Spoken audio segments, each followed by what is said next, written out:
आज राष्ट्रीय सुरक्षा का मुद्दा बड़ा अहम बना हुआ। उसी वक्त कांग्रेस पार्टी के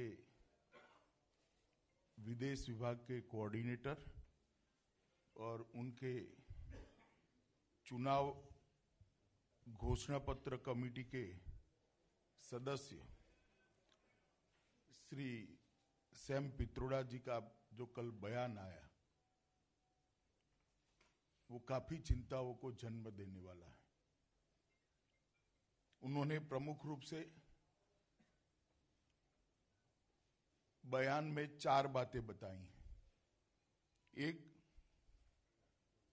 ये जो पुलवामा पर निंदनीय हमला हुआ और हमारे 40 सुरक्षा बल के जवान शहीद हो गए, उसको एक रूटीन घटना बताया है। दूसरा, कुछ लोगों की हरकतों से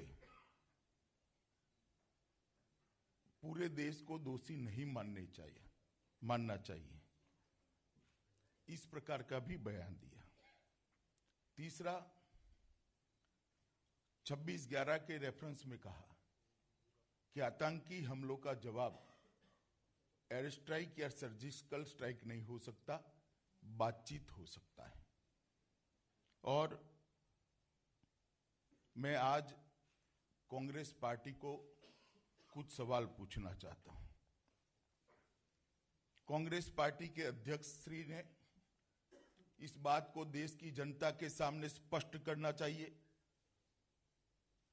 कि आप इस प्रकार के जघन्य हमले को, जो देश की जनता को झिंझोड़ कर रख देते हैं, उसको आप सामान्य घटना मानते हैं, रूटीन घटना मानते हैं। 2, कुछ लोगों की हरकतों से, 7-8 लोगों की हरकतों से किसी देश को दोषी नहीं मानने चाहिए। क्या कांग्रेस पार्टी मानती है कि जो आतंकवादी घटनाएं देश में होती है, इसका पाकिस्तान सरकार, पाकिस्तान की सेना से कोई रिश्ता है या नहीं है? इसकी स्पष्टता करनी चाहिए। अगर रिश्ता है तो फिर दोषी कौन है, इसका जवाब कांग्रेस पार्टी ने देना चाहिए। और तीसरा, आतंकवादी हमले का जवाब सर्जिकल स्ट्राइक और एयर स्ट्राइक से नहीं देना चाहिए, बातचीत से इसका समाधान ढूंढना चाहिए। क्या ये कांग्रेस पार्टी की आतंकवाद को डील करने की नीति अधिकृत है क्या? कांग्रेस पार्टी के अध्यक्ष ने तीनों मामलों पर देश की जनता को जवाब देना चाहिए।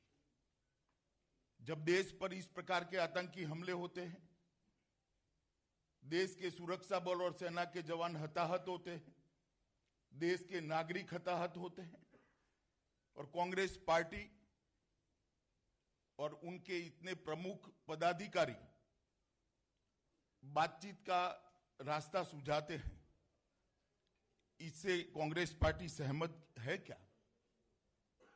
आपने यूपीए के शासन में 26/11 से लेके कई बम धमाके, सीरियल बम ब्लास्ट देश भर में हुए, और आपकी पॉलिसी के तहत आपने बातचीत का रास्ता अख्तियार किया।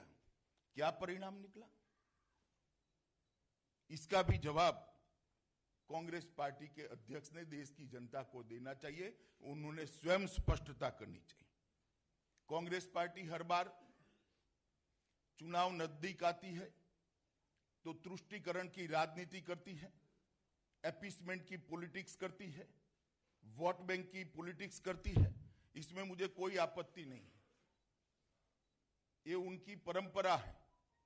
कई सालों से, 3 दशकों से कांग्रेस ने अपीसमेंट का बीज इस देश के अंदर बोया है।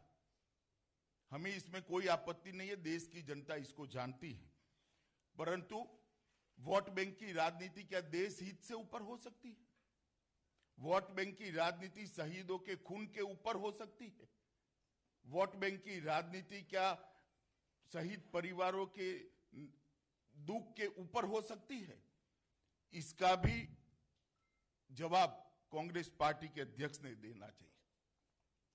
कांग्रेस पार्टी के इस बयान से देश के जवानों की शहीदगी का अपमान हुआ है, देश की सुरक्षा पर एक सवालिया निशान खड़ा किया है और जो देश को हताहत करने में लगे हैं उनका मनोबल बढ़ा है। ये तीनों बातों का जवाब कांग्रेस पार्टी ने देना चाहिए। 7 मार्च को स्वयं कांग्रेस अध्यक्ष ने कहा कि कांग्रेस एयर स्ट्राइक पर जो सवाल उठे हैं उसके जवाब मिलने चाहिए। किसके सवालों का जवाब चाहते हैं आप?